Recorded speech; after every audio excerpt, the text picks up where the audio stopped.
one, 100 years ago, the club was very small, limited members, and it was more of a social organization for just pure networking, and maybe 40 or 50 members that would get together for lunch and maybe have a couple outings during the year and a couple of functions. And the company I worked for, Intercity Truck Lines, it was started in the 1800s, and they started with horses and wagons, and that's where you got the name Teamsters for the Teamsters Union.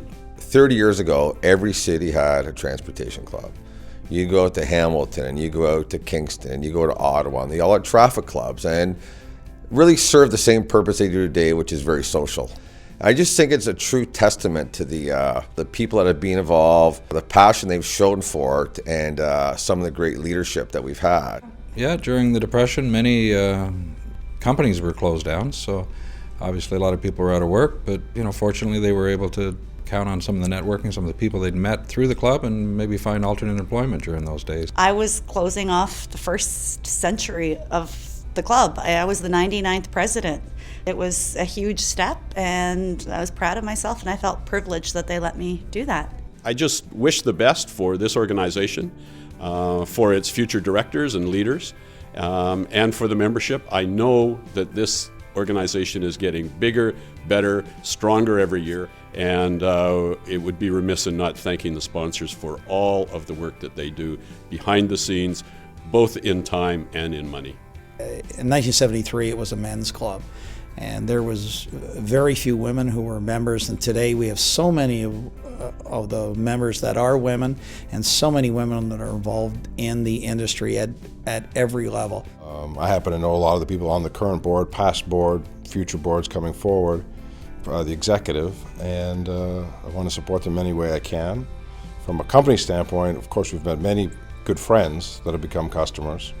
It's really a treat to come back once or twice a year and resume friendship with people that you've known and worked with one way or another over the years. I think that's great. I look forward to this event that we're at here tonight at St. George's, because you get to see some of the people that, like you had Ernie Richards in here.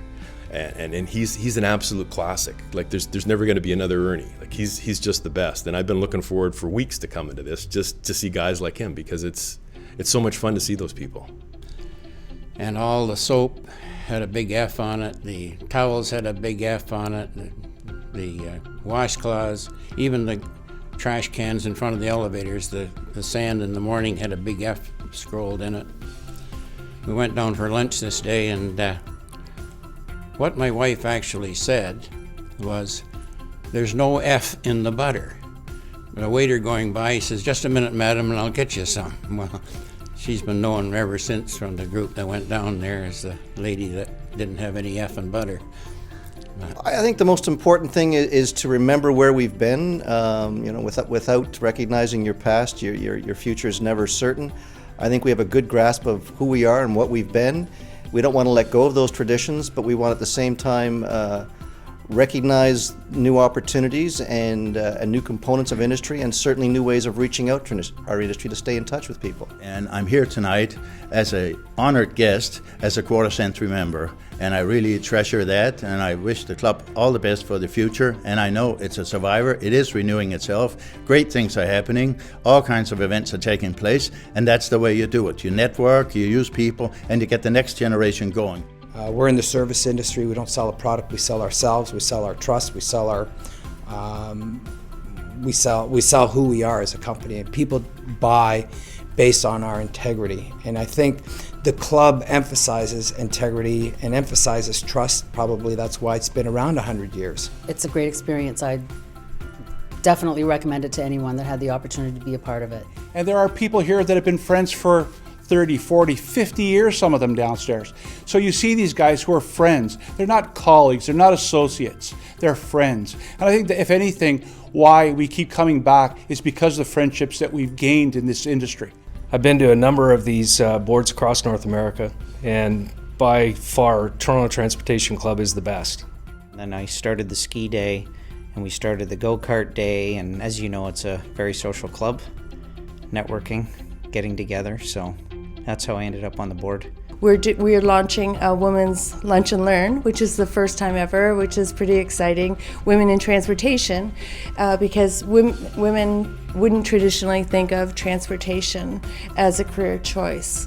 Their forethought, the functions that they provide, the input they ask for. It's not, this is what we're going to do and this is what it's going to be and this is it, boom. No, they are truly, 100 years and growing. And yeah, it's top drawer. It's a big change from day one when it was limited to 50 members, and now I guess we're close to 1,000 members, and it looks very promising. And when I first joined the board of directors, I was fortunate because I was the youngest guy on the board. Here we are 7 or 8 years later, and I'm the 100th president of the club. And I think it's been an incredible experience. I've got to know a lot of people in the industry, made some incredible connections, made a lot of good friends, and I've also had a really good chance to be part of keeping this organization on its feet and moving it into the next kind of generation, the next genre of what we're going to be doing, hopefully 100 years from now.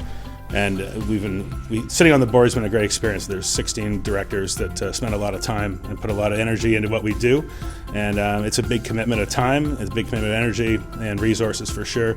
But it's been a great experience, and it's something I would never trade for anything. I'm very, very pleased to be at the 100th anniversary of this transportation club.